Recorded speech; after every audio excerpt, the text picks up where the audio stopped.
Hey y'all, this is Allie Spears, your host of the Ag Chicks podcast, where I cultivate connections with the women who are helping feed the world.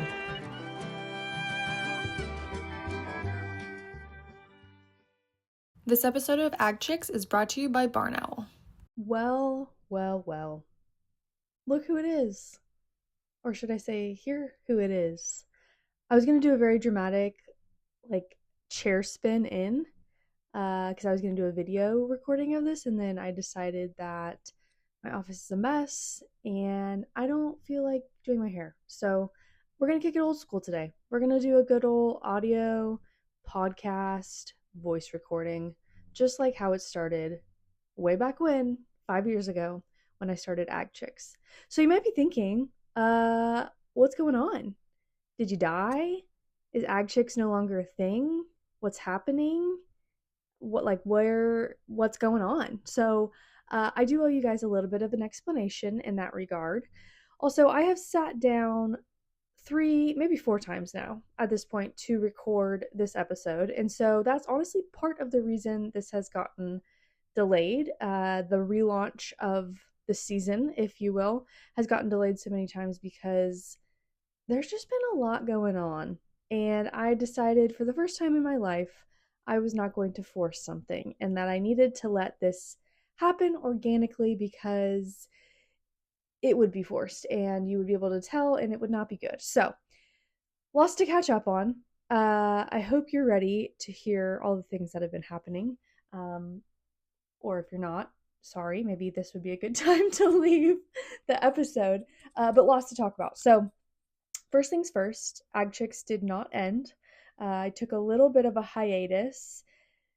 I was hoping or planning on it only being literally 2 months maximum, just to get me through the end of my dissertation research. And then one thing after another happened, which I'll fill y'all in on everything. But one thing after another happened.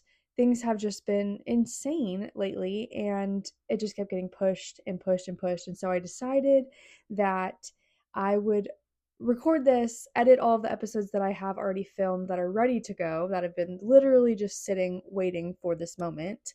I would do all of that in my phase of unemployment, if you will, and that'll make more sense here in just a second. But let's kind of start back in, I guess, when I left you guys, which would have been post Christmas. So I always kind of take December off just because I think it's a hard month in terms of scheduling people for the podcast, but then also I'm just kind of brain dead at that point. And then this year specifically, it was chaos just because I was in the final stages of gathering data for my dissertation. So if you are unaware or don't know, I over the last 3 years have been working towards my Ph.D.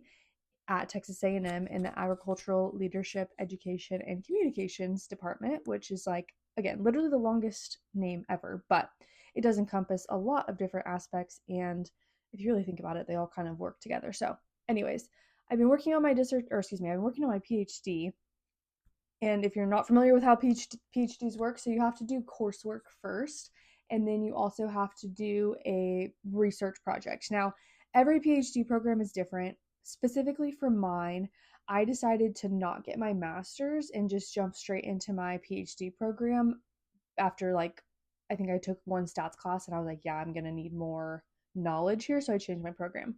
So for me, I had to do 96 hours of coursework and then also my dissertation on top of that. So I finished courses last spring, I guess it was, and then started the process of, all right, from finishing my classes, I then went into prelims, which is a preliminary examination that you take both in a oral format and a written format. So my committee, so the individuals that I had on my committee, I had 4 individuals, so they were able to ask me questions that I had to provide a written response to over whatever the designated time frame was.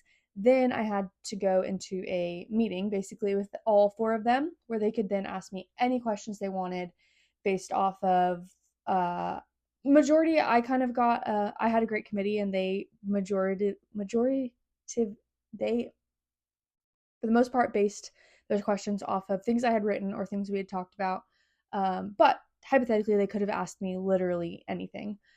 So it's basically a test to make sure that you have the knowledge that they think you should have in order to be considered a expert or a doctor of philosophy. So that was in last May, I guess that was. Then I had a crazy summer of programs with my job with the poultry science department.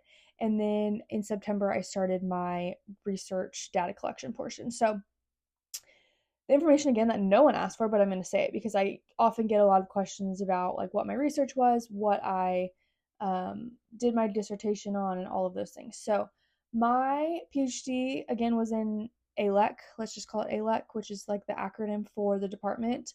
But I chose to really lean into the communication side of it, specifically social media. So what my project was is I interviewed 30 influencers who share on the Instagram platform, and influencers who are related to the beef industry in some aspect. So I interviewed them, and then I also did a content analysis of their Instagram profile. So I looked at over 2,400 posts at the end of the day.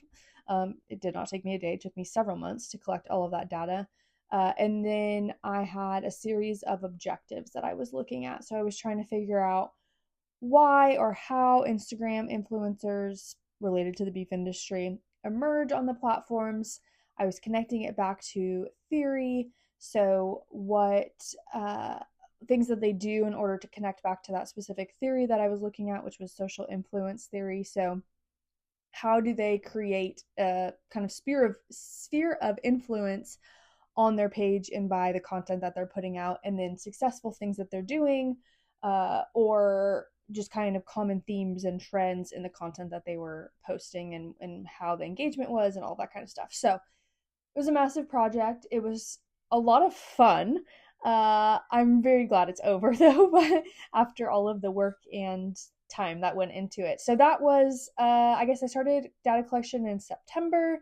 I finished about December, and then I had to analyze and write and finish my dissertation. So finish the writing portion of it by February so that I was able to graduate in May. So it was fast and furious there for a long time.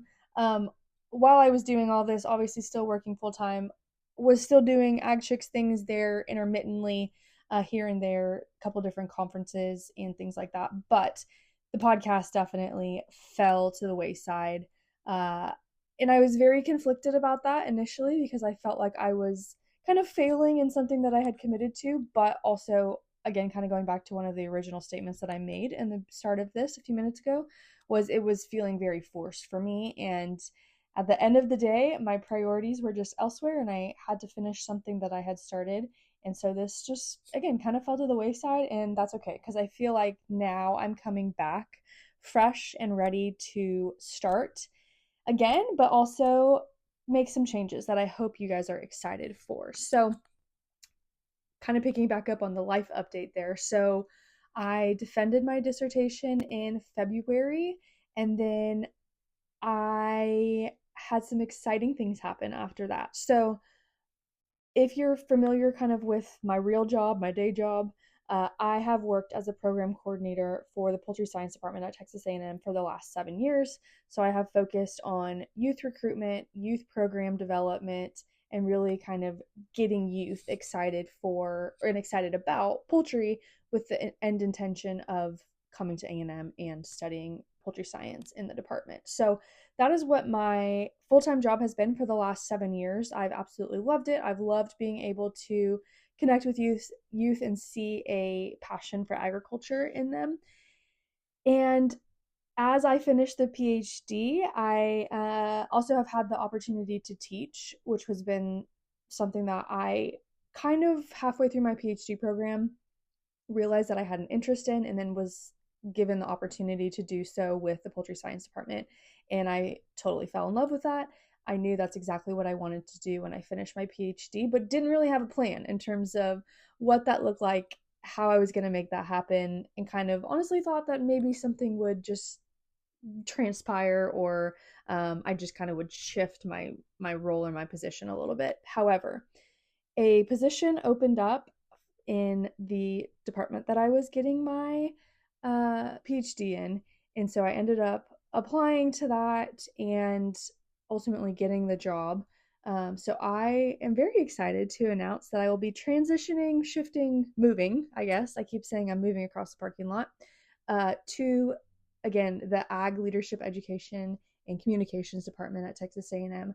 And I will be a instructional assistant professor. So I'll be a faculty member teaching for the most part full-time. There'll be some other duties, obviously, as assigned. But I am so excited because this is exactly what I was working for. It is kind of the perfect opportunity and perfect timing.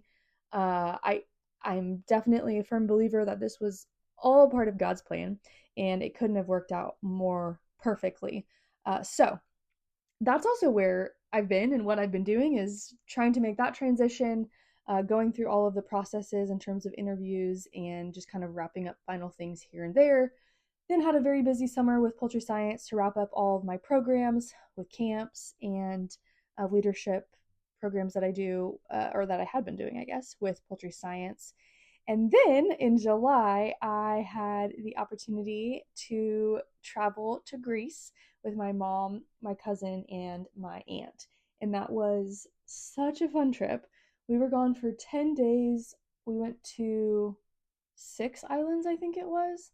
And I kind of have been joking that I'm like in mourning or grieving since I've gotten home because it was gorgeous. And like, you can't really describe it. You know, people say that you travel and you see things, obviously, and it's just hard to describe. But truly, Greece was incredible. And I don't know if I really absorbed it all while I was there. I think it kind of hit me more so on the 10-hour plane ride home.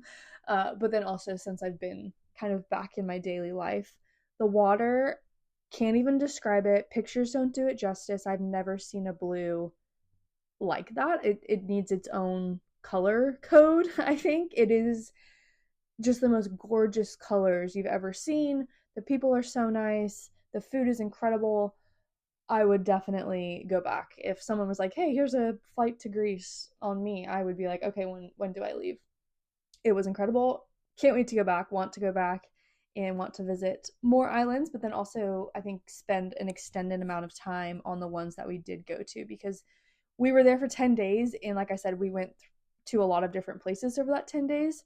We ended up going with a group called EF Tours, or Go Ahead Tours. I did a group in high school where we went to one of my uh, biology teacher, actually, she organized like a group of, I think there was like 25 of us that went to Fiji, New Zealand, Australia, and then Hawaii, which again, as a 16, 17-year-old, like, what an incredible trip. Thank you to my parents for sending me on that and allowing me to go on that with my best friends. So such a cool experience being a high schooler going into my senior year, I think. Yeah, it was a summer between my junior and my senior year of high school. Let's talk about something every rancher needs: peace of mind. Whether you're on the road, in a tractor, or juggling life with livestock and little ones, Barn Owl lets you keep watch from anywhere. Their motion activated alerts and user friendly app mean that there's no more guessing on what's going on at the barn, gate, or the water tank. We use Barn Owl to monitor everything from calves, predators, and even my Amazon deliveries. And it has completely changed how we've managed our little ranch. Visit barnowl.tech to see how their cameras are making life easier across rural America. And tell them that Ag Chicks sent you. So, have had experience with EF Tours, but not like as an adult. So we were a little bit hesitant to do this because we're not really like tour type people. But so glad that we did that route, because I think it was a really great way to see so many different things in a short amount of time and have local guides that really took you through like their story and their world, which was really fun to see, and just kind of a unique perspective on things. Now, did we do touristy things? Of course we did touristy things, but I think it gave like a whole nother element of just not having to question things. The ferries there, if you've never been to Greece and you've never like taken a ferry there, it is, we've been sending reels back and forth, like our little group chat that we had, my mom, aunt, and cousin, and I, and we've been sending reels to each other since we got home. And apparently, like, the ferries over there, like, it's like a trauma bonding. And those videos were popping up, and it is so funny because it's so accurate. Like, you don't really know what's going on. Everyone just kind of like files on the boat and then they like file off. Like there's not really any announcements. Like you just are supposed to kind of know. And I was very naively thinking like, oh, well, people are going to speak English over there, so like it's not going to be that big of a deal, which is true. They do speak English, and for the most part, people you can communicate very. It's not difficult to communicate, but they speak with a very thick accent, and they speak Greek a lot.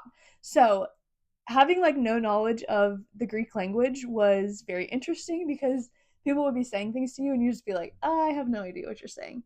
And then our tour guide taught us some like just common words to use. So like good morning and hello and no and thank you, like those kinds of things. So we would go somewhere and start with like Kalimera, which is good morning, and they would think we were Greek and they would start talking to us in Greek, and then we would be like, yeah, sorry, no, we're American. So I mean, I guess good for us for starting with confidence, but it was definitely an interesting kind of dynamic there as far as the language went, because I just wasn't thinking about that, which was totally naive of me. And it's different for sure. It's different, but it was definitely such a great experience and would 10 out of 10 recommend traveling. If you can travel in general, I would say travel, obviously, but if you get to go to Greece, do it because it was fantastic. What else is going on? So yeah, so I've had kind of a week of unemployment. I keep joking. Between when I ended my job, went to Greece, and then when I start my new job, which at the point that this will be live, I will have already started. I'll probably be like 3 days into my new job. So very, very, very excited and looking forward to that. Again, I think it's just a really good mix of all of the things that I love in terms of teaching, ag communications. I'll be teaching classes focused in digital media, social media, all of the things that I love. So very excited that opportunity came up and very grateful that I was able to get the position, and I'm looking forward to that new role and kind of this next chapter of life, I guess. It was a hard decision to leave the people and the programs that I had built in poultry science. However, I know I haven't doubted that this was like the right move for me in terms of like career wise. So that phrase about like how lucky am I to be moving on from something I'll miss or something like that. It's not it, but that's kind of how I have been feeling lately, because I definitely will miss my poultry folks. But a good move in the end for sure. What else has been going on? I feel like I totally just word vomited a lot of information, but I want you to know I wasn't just sitting on the couch eating bonbons, ignoring Ag Chicks. Yeah, like I said, I even recorded some episodes, but didn't end up. They're just literally sitting. Half of them are halfway edited too. They're just waiting for me to get my stuff together. So here we go. Other things that have happened that have been major. So if you're new, again, this is probably all new information, but if you've been here for a while, you may remember that my brother and I also started a podcast a while back called Full Sibs. And so he was living here in Texas last fall, I guess it was. Yeah, last fall.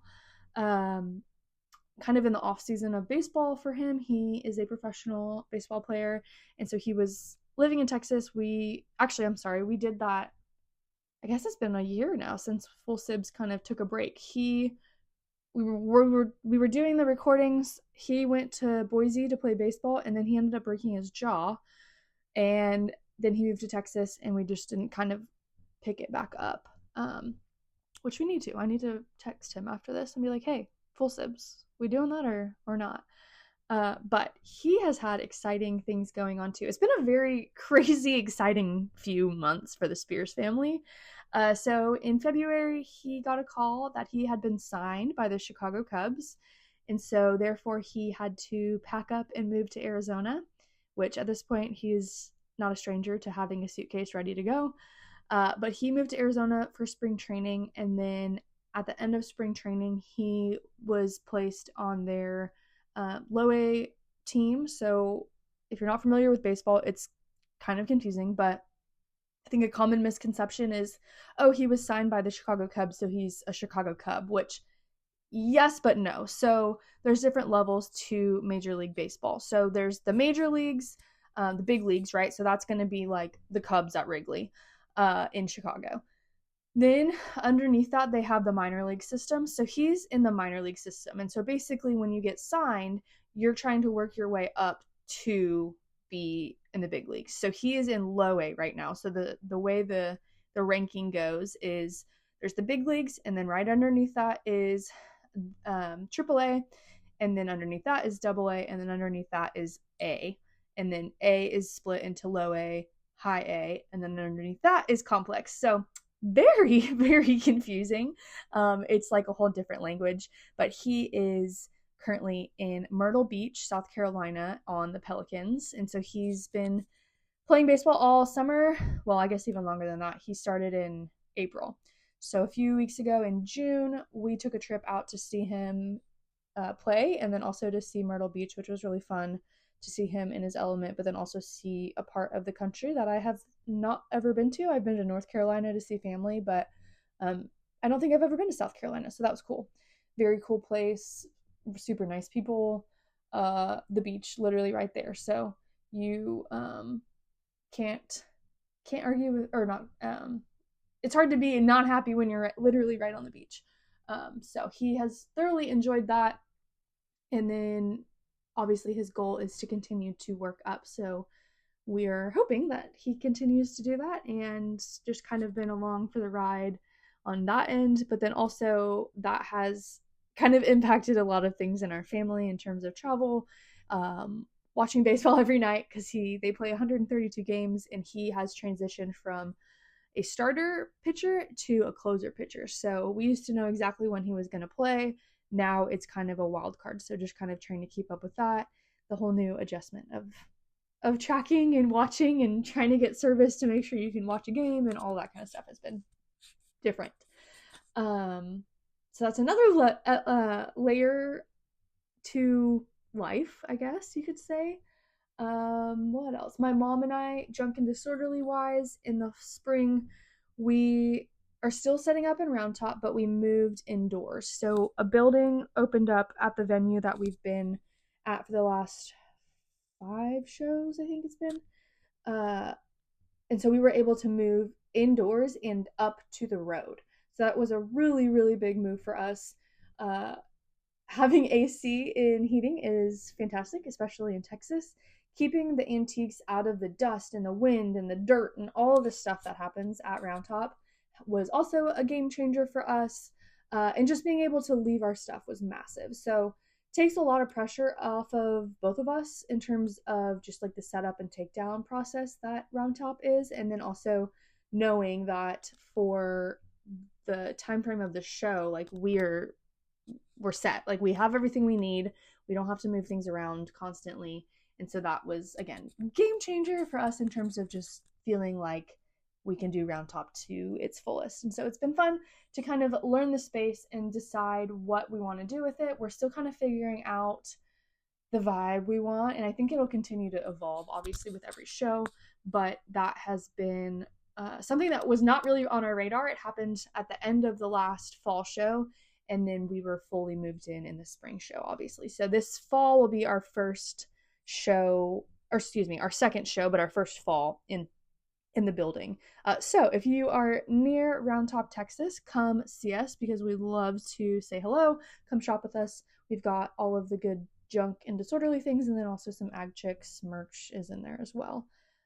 So that is another big update. Cows are good. We got rid of a bull, Sancho, if you follow on Instagram. We were having some fertility issues there, so got rid of him, trying to decide the direction that we want to take the herd in.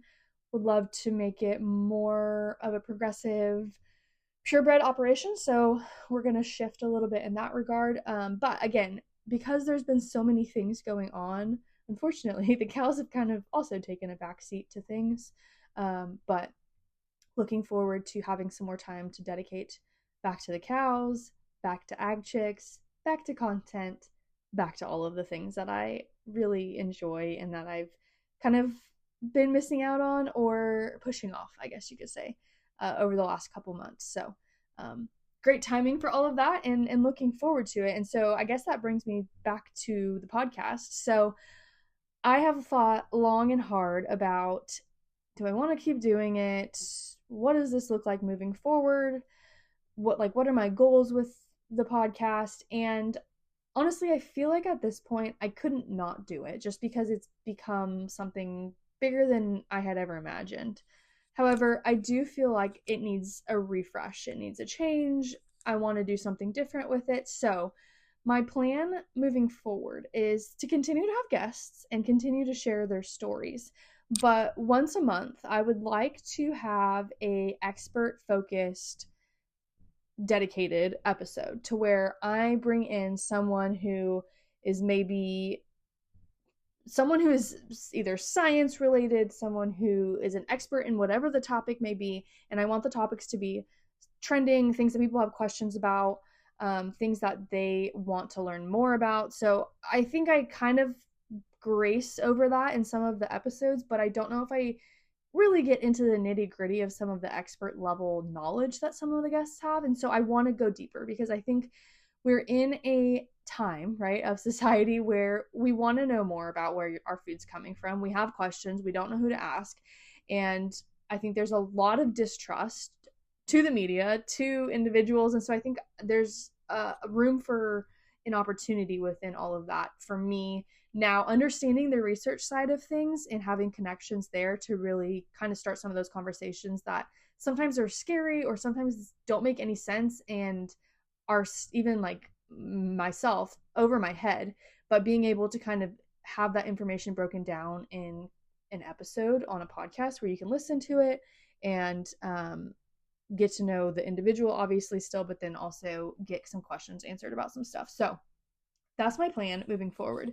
It may tweak and it may take a little while for it to kind of get its footing under itself, but I think that just in the place that I'm at personally with my life, and I think the shift of the world is going right now, I think that's an opportunity that I want to take advantage of in terms of, again, kind of all the work I've done in terms of academics, but then also just I think the things I've been seeing. And there's so much information out there, sometimes it's hard to understand who you should listen to or what you should listen to. And so kind of trying to take some of those bigger topics and dissect them down a little bit more is really the game plan I have moving forward. So hopefully that sounds interesting. If you have topics that you would like me to cover with an expert, please shoot me a DM, shoot me an email, drop a comment, whatever.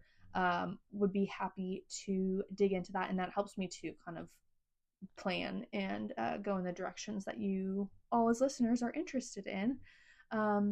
So with that being said, we're almost at about 30 minutes. Wow. Sometimes I'm like, oh, I can never talk for 30 minutes, and then I do it very easily. So hopefully that helps to fill you in on where I've been. I promise I haven't forgotten about you guys. I'm excited again to relaunch the podcast and hopefully bring changes that are needed and help to improve it and help to improve the listener experience as well. So thank you so much for those of you who have stuck through the whole episode, but then also stuck through all of the ups and downs of Ag Chicks thus far. You've seen me through quite literally, I feel like, growing up in the later half of my 20s. So crazy to think that I'm done with my Ph.D. I'm getting a new job, and it's been 5 years of Ag Chicks, but here we go, and I can't wait to see where the rest of the season leads us. Thanks so much for tuning into this episode of Ag Chicks.